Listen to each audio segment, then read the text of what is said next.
And you can use a lot of the sequences that we've already played and get a different sound using those different shapes. But it's basically just the same technique, and you have to have your left hand learn something slightly different, but it shouldn't be too hard to translate.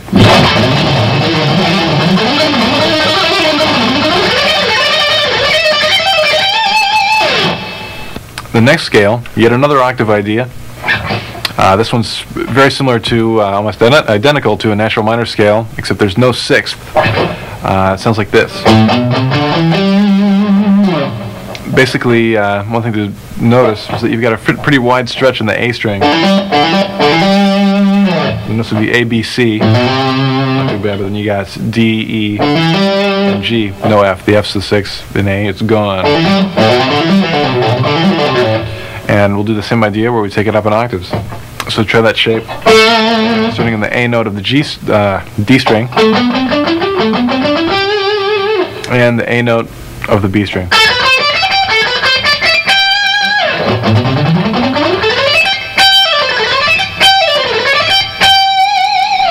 I really like the sound of this one a lot.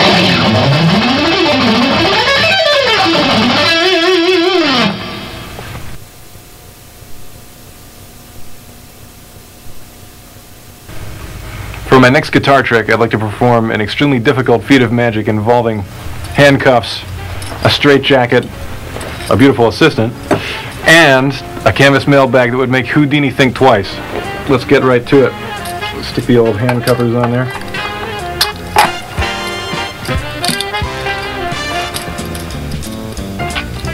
Number two, you can see these aren't coming off. The straitjacket. Right about now, the guitar is shivering in terror.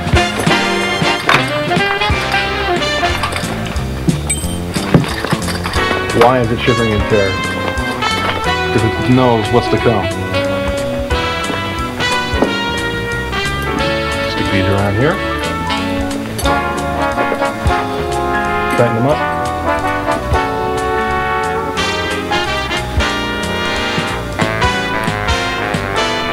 As you can see, there'll be no getting out of this one today. Finally, last but not least, the dreaded mailbag of doom. Stick her on in there.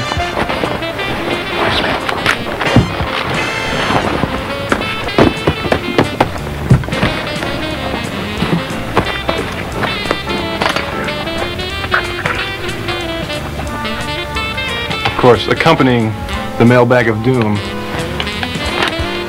are the padlocks of doom.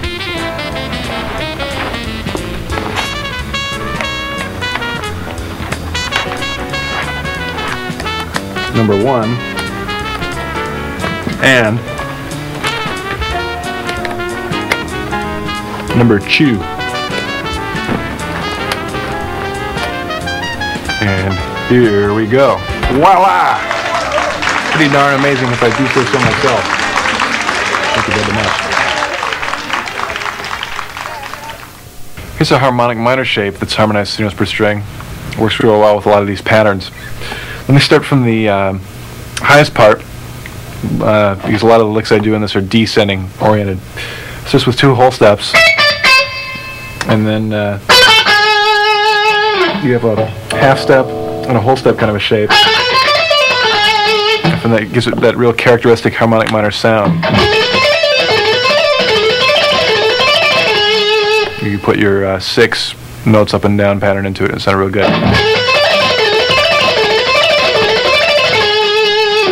Right there, you've got a fairly big left hand shift, which happens a lot of times in 3 note per string scales, but once you get used to it, the picking, it's worth the picking ease. With a fairly simple shape, but it's kind of far in position from the top 2 strings. So you might want to work on that shift.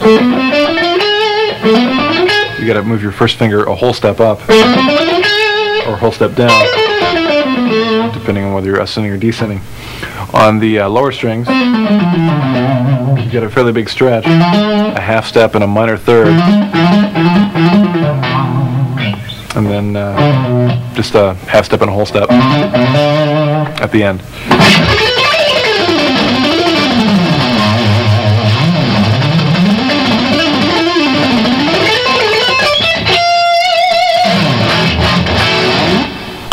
One of my favorites right now. This is sort of an unorthodox way of playing this scale, but has a lot of unique possibilities. Most of the time when guitar players play the chromatic scale, we'll do it 4 notes per string, which is a great way of playing. It's very efficient. You just have 4 notes, 1, 2, 3,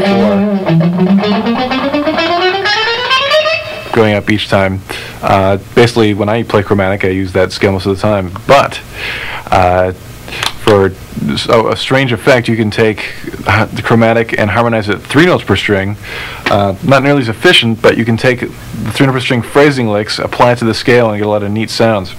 The scale would be like this, starting on E.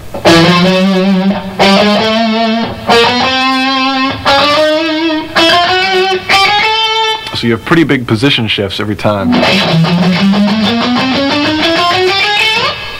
But let's say, let's go back to the pattern that went up and down 4 and up 6 and translate it into the chromatic pattern that we just did.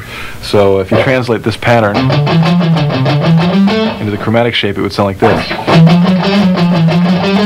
You're on a pretty big left hand skip, but if you get comfortable with that kind of sequence, it really isn't that bad.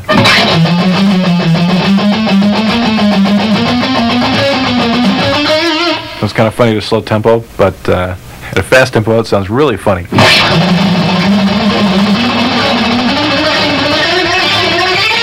Let me try that again. This is loads of fun.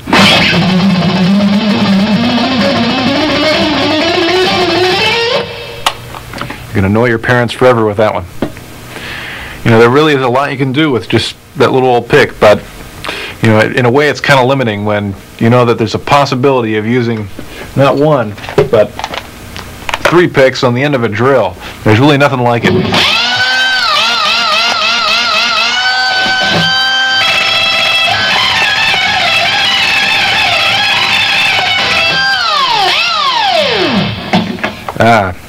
Beautiful, beautiful music. Almost as cool as a polka.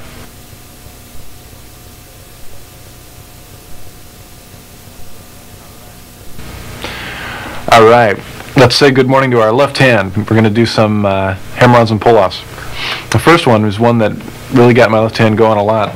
It's a 5-note sequence, and basically got 1 note on the high E string, A note, 5th fret, and on the B string we've got 3 notes, G, F, and D.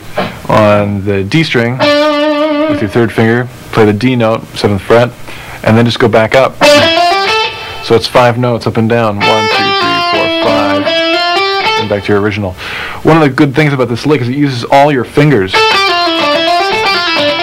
So besides being a cool sounding lick, it's a real good exercise. When you play it up to tempo, you can hear how it sounds.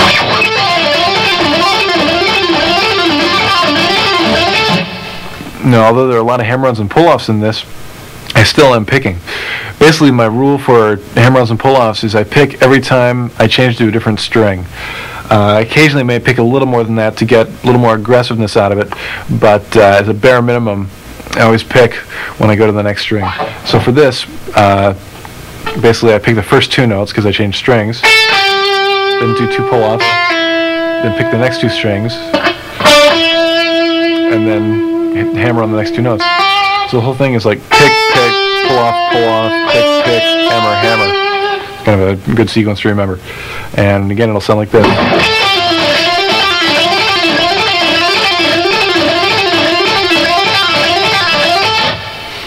There's a lot of variations of that you'll see soon.